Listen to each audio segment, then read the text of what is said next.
In this video, we'll take a closer look at the thoracic aorta, its origin, course, major branches, and anatomical relations.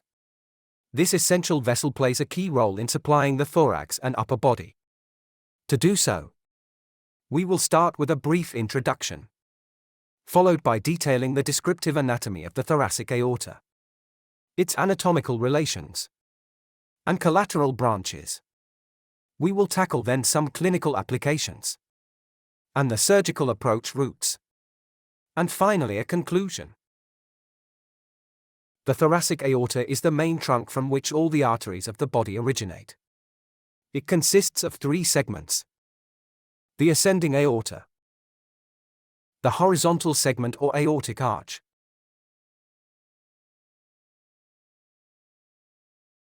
and the descending aorta. It arises from the aortic orifice of the left ventricle, then forms an arch with an inferior concavity, and subsequently takes a descending course until it reaches the aortic opening of the diaphragm at the level of T12. Let's explore the descriptive anatomy of the thoracic aorta. The thoracic aorta follows the aortic orifice of the left ventricle and is composed of three segments. The ascending aorta is entirely intrapericardial. It courses upwards, forwards, and to the right, forming a leftward concavity. It projects posteriorly to the first left sternocostal joint. The horizontal aorta is extrapericardial. It extends from the origin of the brachiocephalic trunk to the origin of the left subclavian artery.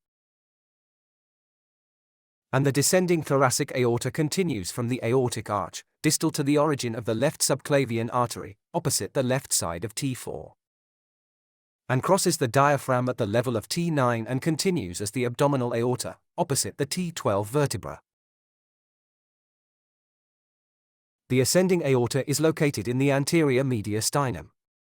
The horizontal aorta is located in the middle mediastinum. It crosses over the left pulmonary pedicle from front to back, whilst the descending thoracic aorta descends through the posterior mediastinum, then continues into the posterior inframediastinal space.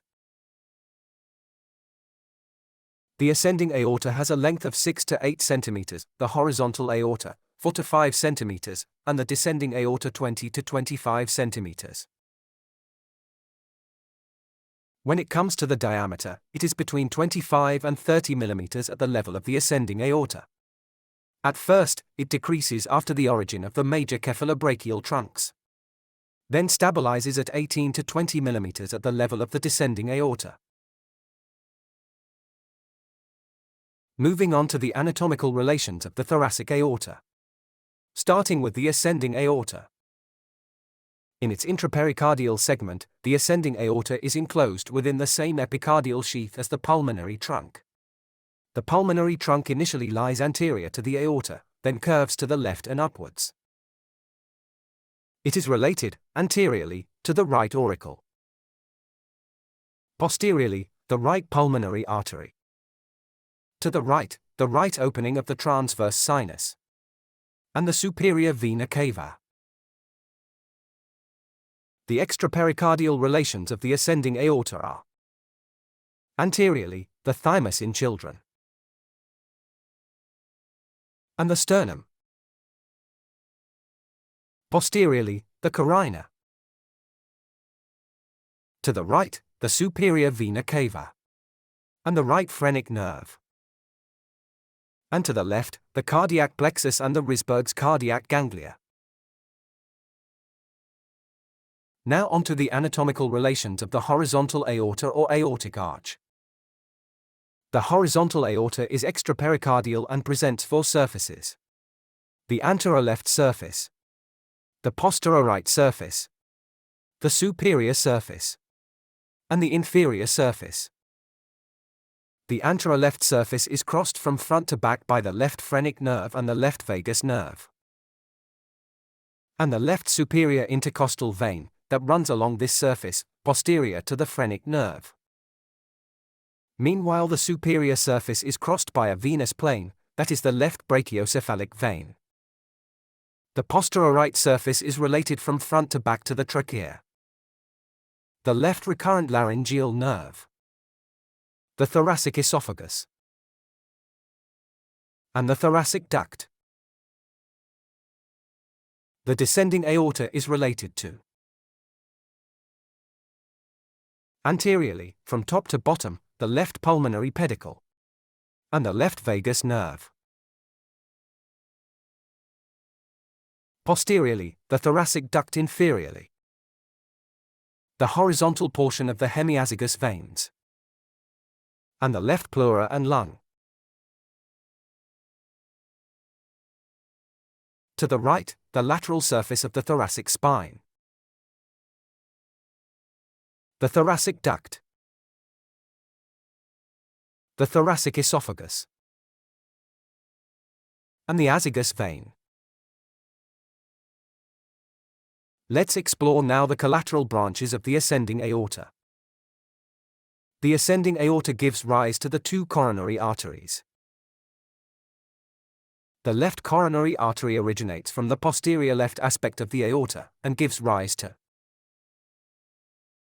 The circumflex artery runs in the left atrioventricular sulcus, curves around the left border of the heart, and ends just before on the inferior surface of the left ventricle. The anterior interventricular artery runs in the anterior interventricular sulcus, curves around the apex of the heart, and ends in the posterior interventricular sulcus.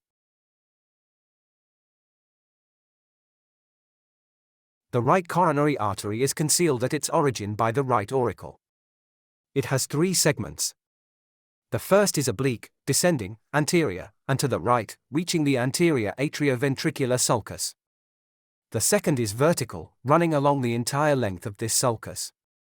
And the third segment, after curving around the right border of the heart, travels along the inferior part of the atrioventricular sulcus. The horizontal aorta gives rise to three major collateral arteries. The brachiocephalic trunk originates from the superior aspect of the aortic arch. It ascends obliquely upwards, to the right, and bifurcates into two branches.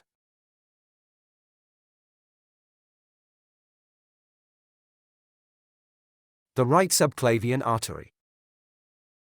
And the common carotid artery.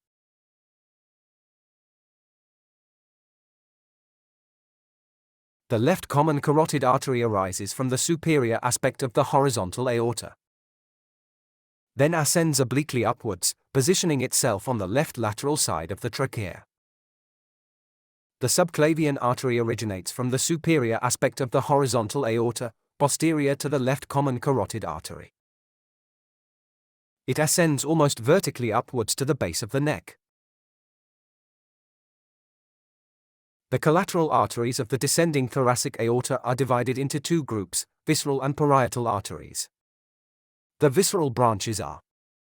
The bronchial arteries are two in number. They arise from the lateral aspects of the upper part of the descending aorta and terminate in the pulmonary parenchyma. And the esophageal arteries are between 2 and 4 in number.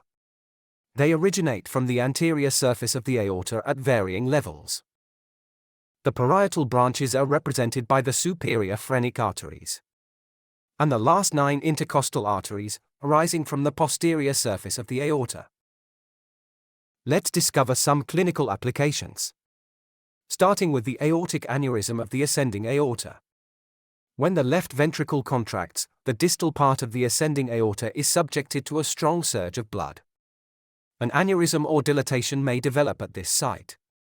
An aortic aneurysm exceeding 5 cm in diameter is considered surgical, in order to prevent potentially fatal complications. This treatment involves replacing the diseased portion of the aorta with a vascular graft anchored to the aneurysmal wall. Coronary artery thrombosis occurs when a blood clot forms within one of the coronary arteries, usually at the site of an atherosclerotic plaque. This can lead to a partial or complete blockage of blood flow to the heart muscle, resulting in a myocardial infarction known as a heart attack. To manage this condition, a procedure called coronary angioplasty can be performed. It involves the insertion of a balloon-tipped catheter into the narrowed segment of the artery. The balloon is then inflated to widen the artery and restore proper blood circulation to the myocardium. In many cases, a stent is also placed to keep the artery open and reduce the risk of re-narrowing. The surgical approach routes to the thoracic aorta are the following. Median sternotomy, this allows excellent access to the aortic arch up to the aortic isthmus. And left posterolateral thoracotomy. This is the reference approach for accessing the descending thoracic aorta. It is the only approach that provides direct exposure of the entire descending thoracic aorta in a single step. The level of the thoracotomy depends on the location of the aortic lesions. To conclude, pathologies of the thoracic aorta are considered severe, with a very high surgical risk. Anatomical study allows for a better interpretation of clinical signs, as well as paraclinical tests, resulting in a more accurate diagnostic and therapeutic approach.